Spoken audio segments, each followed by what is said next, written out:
Hey everyone, thank you for checking back into my channel. This is Tanya Petty, your Central Kentucky Realtor. If you're looking to buy a home in Central Kentucky, I'm happy to help.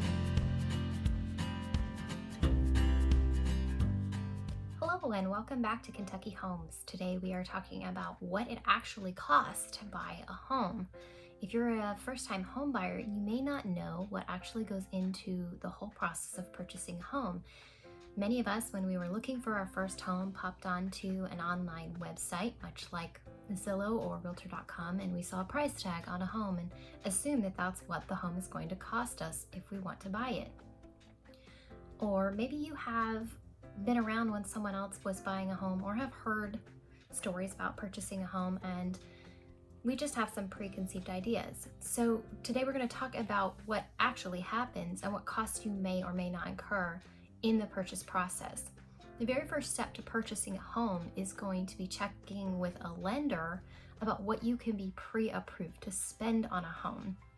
Once you contact a lender, they're going to go through with you what you make on a monthly basis, what you have set for a down payment, what you can afford, and they'll talk with you about the details to make sure that you really understand what you're paying and how much it's going to cost you monthly for the amount you're getting pre-approved for.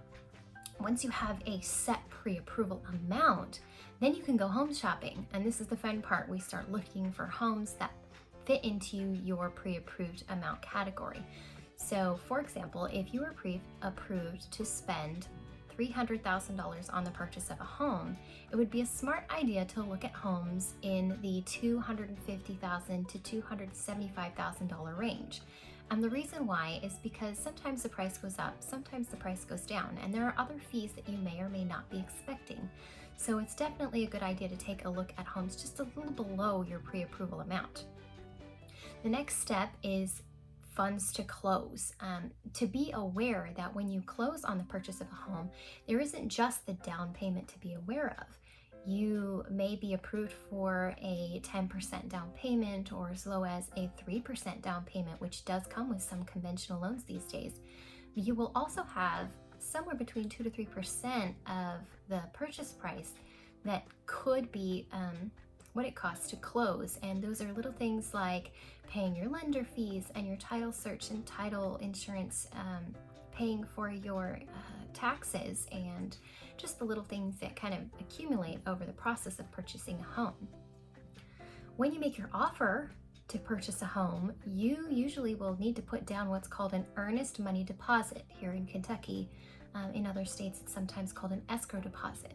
That could be any amount, but it's usually somewhere around 1% of the purchase price of the home.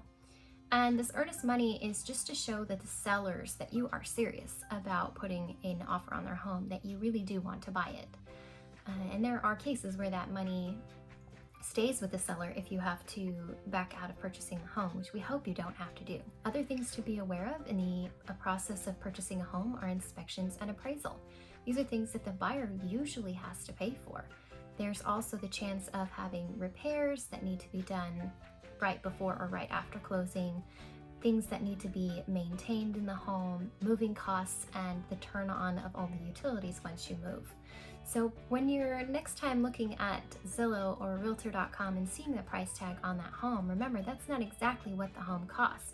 It may be more and it may be less, but now you know a little bit more about the home purchase process. If you have any questions, feel free to reach out to me. Don't forget to like and subscribe to my channel before you go, and I hope to see you again next time.